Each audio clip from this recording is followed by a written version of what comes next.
Olá, meus irmãos, a paz do Senhor Jesus para todos. Olha, eu novamente aqui com a nossa série de estudo do livro do Apocalipse. Hoje nós estaremos a estudar o versículo de número 8 do capítulo 2 de Apocalipse. Mas antes de entrarmos no assunto, queremos fazer uma oração em nome de Jesus. Querido Pai, em nome de Jesus, eu quero te pedir a tua graça, sabedoria, entendimento da tua palavra, para me saber expor o teu povo, aquele que está assistindo, aqueles que estão gostando, aqueles que estão deixando um likezinho de ok, que isso possa estar abençoando cada um, meu Pai, que está acompanhando essa série de estudo do livro do Apocalipse. Peço a tua direção, a tua graça, a bênção, saúde para cada um, em nome de Jesus. Amém.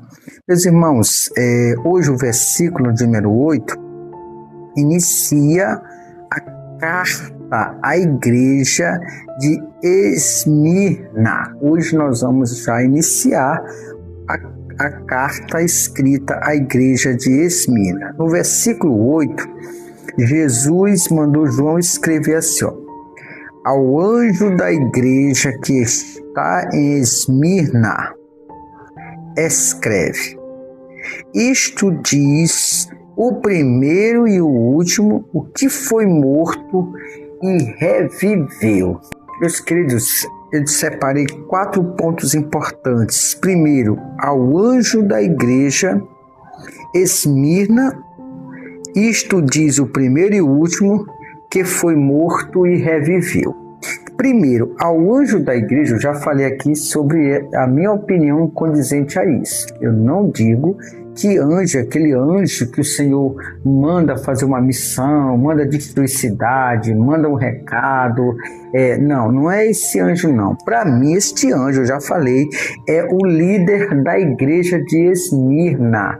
Ou seja, o pastor daquela igreja que vai receber esta carta que Deus está mandando para eles, tá bom? Outro ponto é a cidade de Esmirna. Essa cidade onde ficava esta igreja, segundo os relatos que a gente estudou, era uma igreja muito rica. Além de ser uma cidade muito rica, ela era famosa pelas partes portuárias que ela tinha. Ou seja, o que eu posso deduzir? Que é semelhante ao Porto de Santos, em São Paulo. Estou falando a questão aqui no Porto do Itaqui, no Maranhão. Estou me referindo aonde tem um porto aqui no Brasil, que são famosos porque lá que embarca e desembarca embarcações, trazendo coisas, levando coisas. Então era uma cidade portuária, então era uma cidade muito rica e muito famosa. Agora tinha um problema. Os cristãos da igreja de Esmirna eram os cristãos que sofriam demais, eles eram perseguidos demais pelo império na época. Então essa igreja ela passava por muitos problemas de perseguições. Eu quero mostrar para vocês aqui, porque a Esmirna, ela fica hoje, segundo a geografia, hoje ela se encontra lá na Turquia, tá? Mas só que hoje ela não é conhecida mais como Esmirna, ela é conhecida na Turquia como Izmir. Para vocês entenderem melhor, eu vou mostrar para vocês, eu vou botar um vídeo bem aqui, botar um vídeo bem aqui para vocês assistirem. Não é curto, é um pouquinho longo para vocês olharem hoje como está a cidade de Esmirna, para vocês olhar, que hoje é conhecida como Izmir. Então observe aí o vídeo aí para vocês entenderem melhor hoje como está a cidade de Esmirna. Vocês observam aí que é uma cidade realmente portuária, vocês estão vendo aí, né, que tem uma ampla, né, tem uma ampla área de água, né, fluvial, tá? Muito bonita a cidade. Vocês também praticamente vão observar que é uma área onde existem muitos monumentos, tem muitos monumentos. Eu extraí esse vídeo de um conteúdo, né? De um conteúdo, gostei e extraí e estou mostrando para vocês para vocês verem mais ou menos como está a cidade de Esmirna hoje, tá? Vocês observem. Muito bacana mesmo a cidade, muito bacana mesmo. Tem uns escombros, né? Umas áreas bonitas.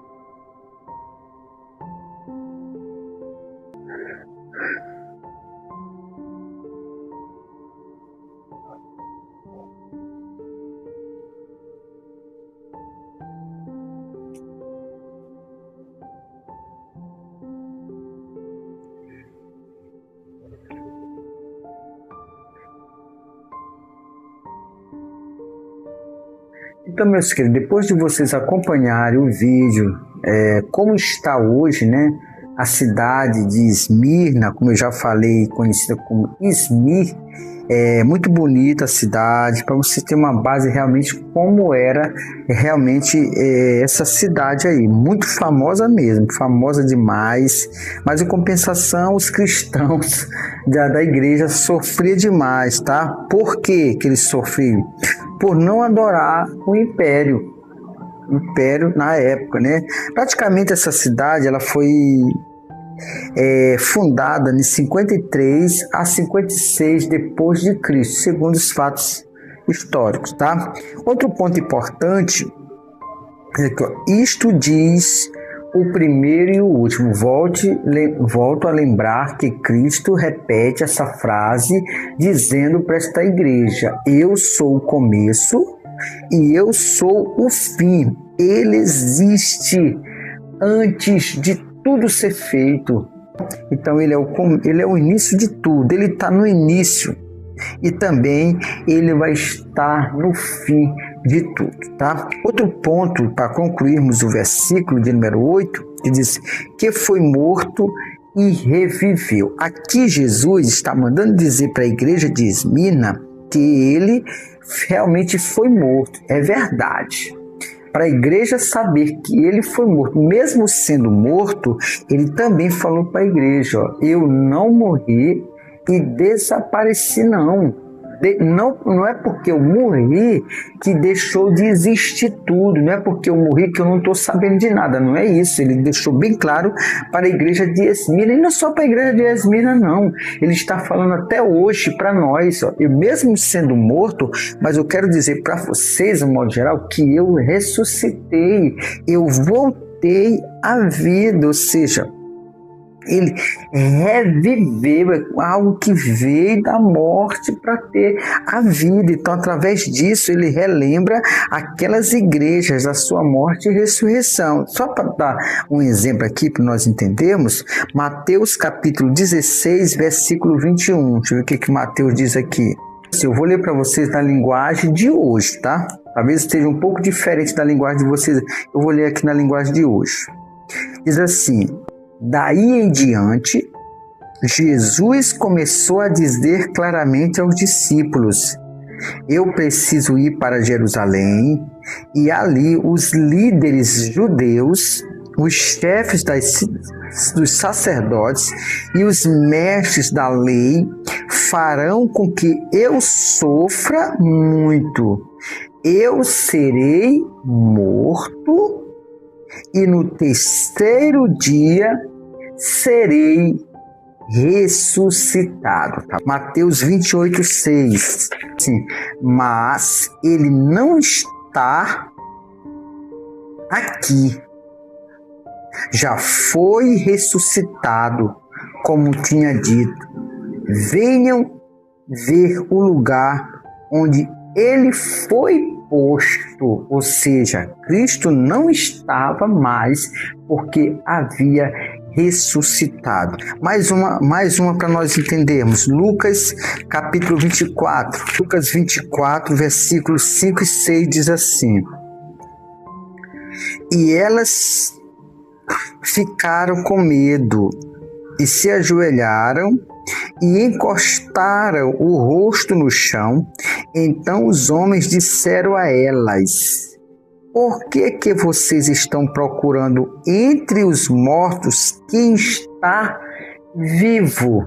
Ou seja, 3 versículos interessantes para nós entendermos que Jesus de fato foi morto, mas ele reviveu, como ele fala no livro de Apocalipse, no capítulo 2, versículo 8, ele está dizendo que foi morto, mas reviveu, tá bom? A complementação para este versículo, eu separei 3 aplicações. Primeiro, Jesus conhece a sua igreja. Segundo, o sofrimento não significa abandono de Cristo. Terceiro e último, Jesus venceu a morte. Tá bom?